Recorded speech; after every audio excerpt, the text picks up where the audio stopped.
Viewers, Pakistan की जो India के ख़िलाफ़ कल शिकस्त हुई है उस पे मुझे मुनीर न्याजी का एक बहुत मशहूर शेर याद आ रहा है, तो आपकी नज़र करता हूँ। कुछ उंज भी रावां औखियां सन, कुछ गल विच गमां दा तोक भी सी, कुछ शहर दे लोग भी जालिम सन, कुछ सानू मरन दा शौक भी सी।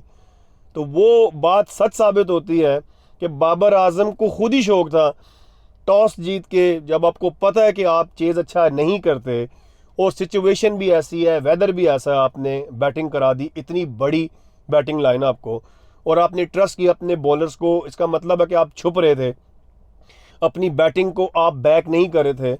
आपको ऐसा लग रहा था कि हम जल्दी रैप अप कर लेंगे इंडिया को और जल्दी से हम टोटल चेस कर लेंगे। ऐसा नहीं हुआ। शाहीन अफरीदी जो कि 2-3 पहले जो ओवर हैं उसमें अगर विकेट ना लें और उनका बॉल अगर स्विंग ना हो और सही जगह पर ना पड़े, वो जो पड़ के अंदर आती है बॉल उनकी राइट हैंडर को, उसके बाद उनको पिटाई होती है, हमने पहले भी देखा। देखें, विकेट के अंदर थोड़ा सा मॉइस्चर था, आपको पता था कि ये ड्राई हो जाएगी विकेट थोड़ी देर बाद, कोई स्विंग नहीं मिलनी थी आपको। उसके साथ हमारी बॉलिंग ओवरऑल ही उसमें कोई स्पार्क नज़र नहीं आया, कोई फायर पावर नज़र नहीं आई।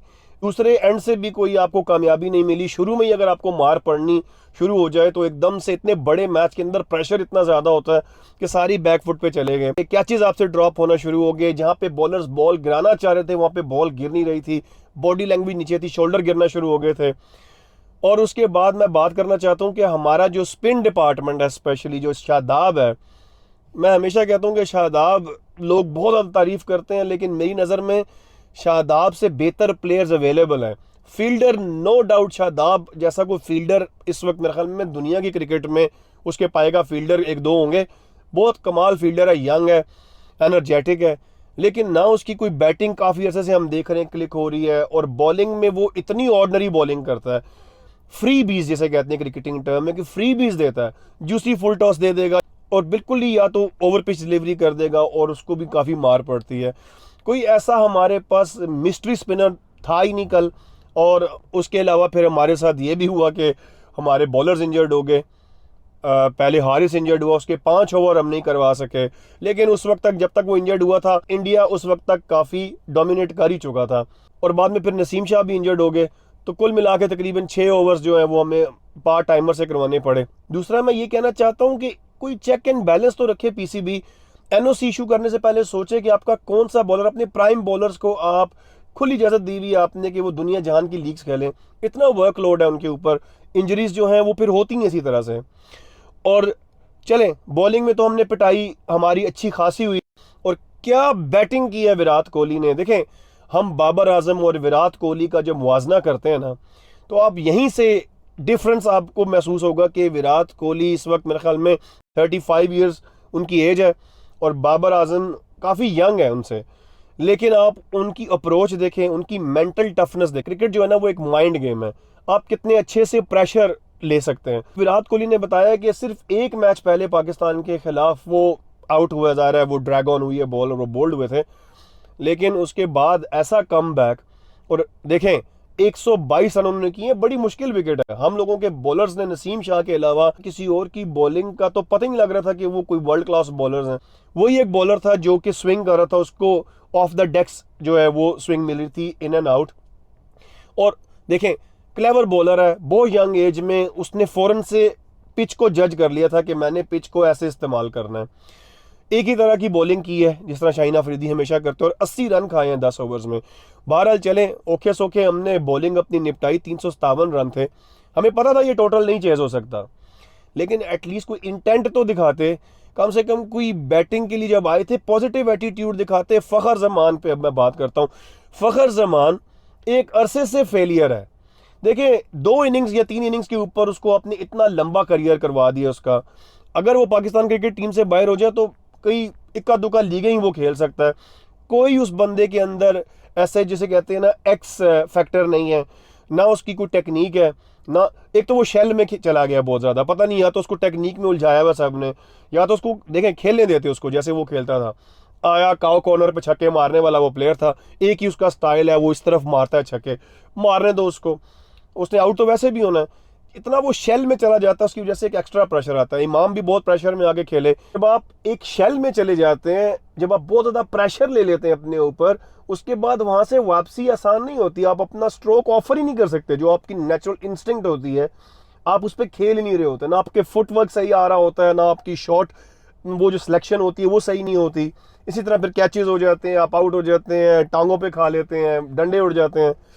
तो कहने का मकसद है कोई इंटेंट ही नजर नहीं आई। अगर शुरू से आके थोड़ा अटैक करते, कोई बात नहीं थी। हार जीत गेम का हिस्सा है, लेकिन कोई फाइट डालते, कम से कम यार कोई 300 के करीब तो लेके जाते, 250 प्लस ही करते। ये वर्ल्ड नंबर 1 टीम है, वर्ल्ड नंबर 1 टीम की तरह आप खेले ही नहीं।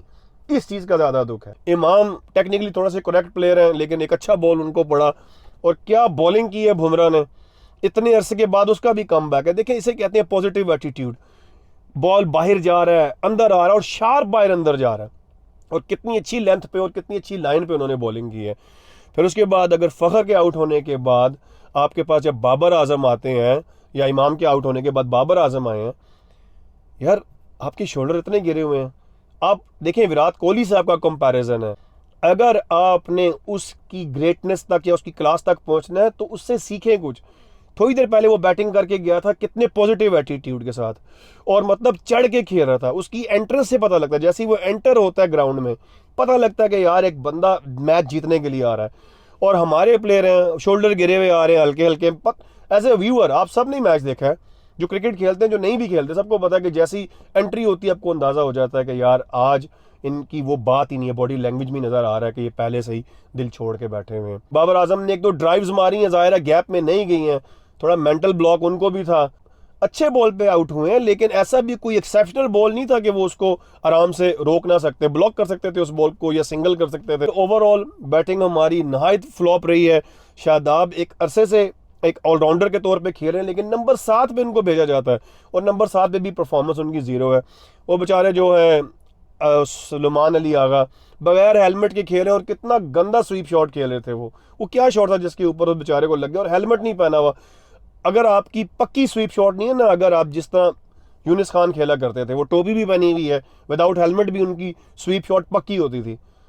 आई थिंक शोएब मलिक भी बगैर हेलमेट के खेलते हैं स्पिनर्स को, लेकिन आपको कॉन्फिडेंस वो चाहिए जब वो आप स्वीप शॉट खेलें। उस बेचारे को चोट लग गई। खैर एनीवे, इंजरीज हो, फिर हम 8 लोग हमारी तरफ बैटिंग के लिए जा सके। एक नहायत बुरा दिन था आज। इंडिया और श्रीलंका का मैच, अभी जो लास्ट टाइम मैंने देखा था तकरीबन 50 रन चाहिए थे श्रीलंका को, 6 विकेट उनके गिर चुके थे, 4 विकेट्स रहती हैं। अच्छा मैच हो रहा है, श्रीलंका का होम ग्राउंड है। अगर आज श्रीलंका जीत जाता है तो पाकिस्तान के चांसेस फाइनल में जाने के काफ़ी स्लिम हो जाते हैं। तो बात ये कि लर्निंग कर्व है, यहाँ से बहुत कुछ सीखना चाहिए। सिलेक्शन बेहतर करें, दोस्तियां यारियां ख़त्म करें, बेहतर प्लेयर टीम में लेके आए। टीम मैनेजमेंट को भी चाहिए कि जो लोग बाहर बैठे होते हैं, अगर कप्तान किसी प्रेशर में है, कम से कम कोई मैसेज सेंड करें अंदर, उसको बताएं, रहनुमाई करें उसकी। वो एक यंग कैप्टन है, अंडर प्रेशर हो जाता है। एक बड़ा मैच था। अगला मैच हमारा श्रीलंका के साथ है।